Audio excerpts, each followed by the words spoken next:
राष्ट्रीय कांग्रेस के हम 4 ही उम्मीदवार प्रभाग क्रमांक 1 को 1 नंबर प्रभाग बनाने का मुद्दा मैं लेके जा रहा हूँ।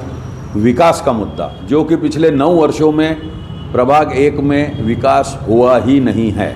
ये जो 9 साल बेमिसाल के दावे कर रहे हैं भारतीय जनता पार्टी के प्रत्याशी, ये पूर्णतः गलत है। आप रील और रियलिटी दोनों में फ़र्क देख लीजिए जाके। आप नारा, उसके आगे मंगल मूर्ति, उसके आगे अशोका नगर, दुनिया जितने भी हमारे आउटस्कर्ट के वार्ड है, आप जाके देख लीजिए वहाँ क्या है। मूलभूत सुविधाएं तक लोगों को उपलब्ध नहीं है, जिसे हम पूर्ण कराने का वचन दिए। जैसे कि स्वच्छता हो गया, एजुकेशन हो गया और हेल्थ हुआ है, उसके बारे में भाजपा बोल रही है कि हमने बहुत ज़्यादा तरीके से काम किया है, मगर स्कूलें बंद हो रही हैं। आपने खुद ही अपने सवाल में जवाब दे दिया। वो दावे कर रहे हैं और स्कूलें बंद भी हो रही।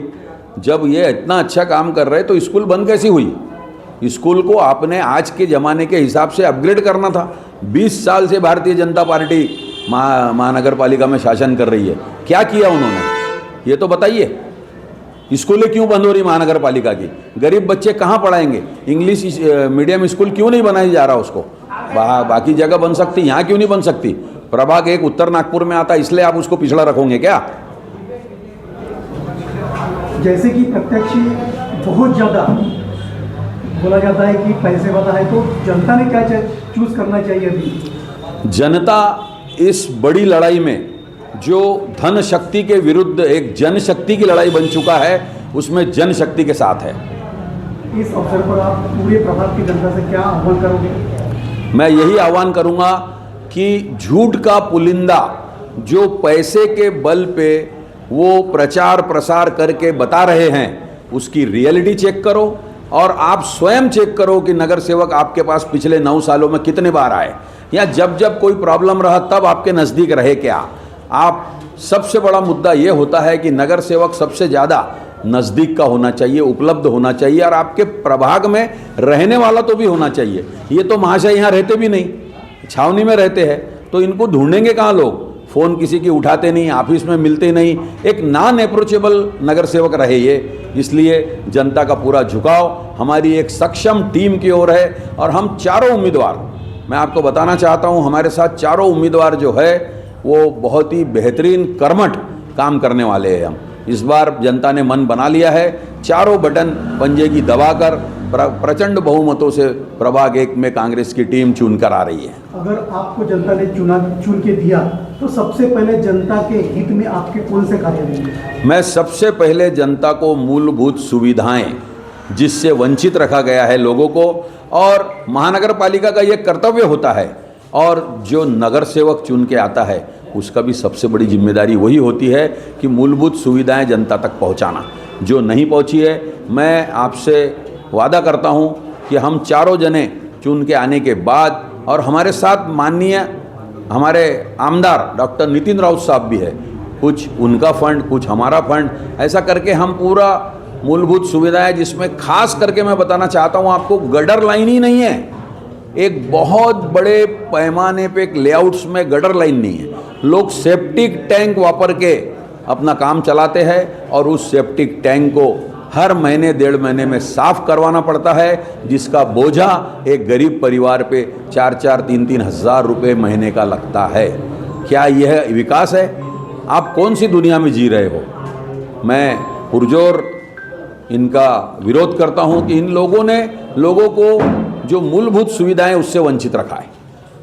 जैसे कि अभी इलेक्ट्रिक बिल हो गया, पानी का बिल बढ़ते जा रहा है, थमने का नाम नहीं ले रहा है, तो क्या ये भी मुद्दा आपके एजेंडे में रहेगा? जनता इनके झूठ को समझ चुकी है। मैं आपको बताना चाहता हूं, शासन के तरफ से आता है कि बिजली सस्ती होंगी, बड़ी बड़ी हेडलाइन आप लोग छापते हो, मगर ये भी देखा जाता है साथों साथ कि उसके बाद में दूसरे महीने आने वाले बिल में कोई ना कोई सरचार्ज लग के बढ़ के आया।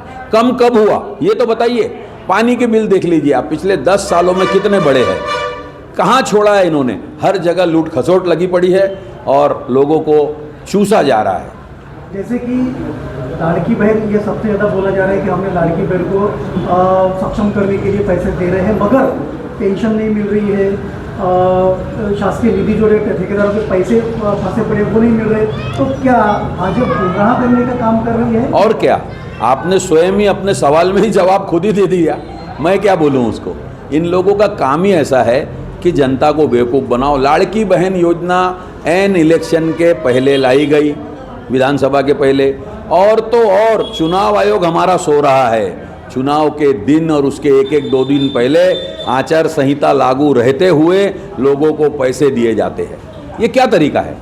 हमारे यहाँ भी ऐसे ही हो रहा है। अभी बड़े लोग हैं, हर तरीके से बच्चों को बिगाड़ रहे हैं, साम दाम दंड भेज सब चालू है हमारे वार्ड में, मगर जनता समझ चुकी है, जनता मन बना चुकी है। सबसे अहम सवाल कि बावनकुळे साहब ने बोला है कि 2047 तक हमारी सत्ता रहेगी, ये भविष्यवाणी किस बल, काम के बलबूते पे कि ईवीएम के बलबूते कर रहे हैं? अब देखिए, हम तो ईमानदारी से वोटिंग मांग रहे हैं। ईवीएम में भी अगर कुछ होता है, एक्चुअल तो देखा जाए इतने आंदोलन हुए, इन्होंने ईवीएम बंद करने को होना, क्योंकि ईवीएम का इजाद जो देशों में हुआ था, जो विकसित राष्ट्रों में हुआ था, उन्होंने बंद कर दिया।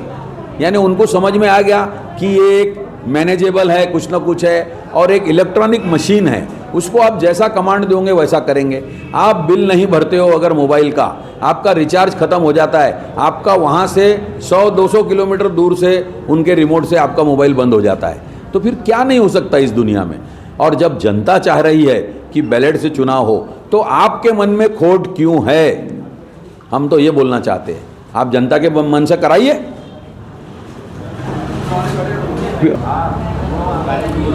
मेरी प्रभाग 1 की आम जनता से, प्रबुद्ध नागरिकों से ये विनंती है कि हमारे चारों ही कर्मठ उम्मीदवारों को आप प्रचंड बहुमतों से विजयी बनाएं। चारों बटन पंजे की दबाकर एक सक्षम उम्मीदवार, एक आपके बीच में रहने वाले नगर सेवक चुनकर दे और सेवा का मौका दे। धन्यवाद। जय हिंद, जय भीम।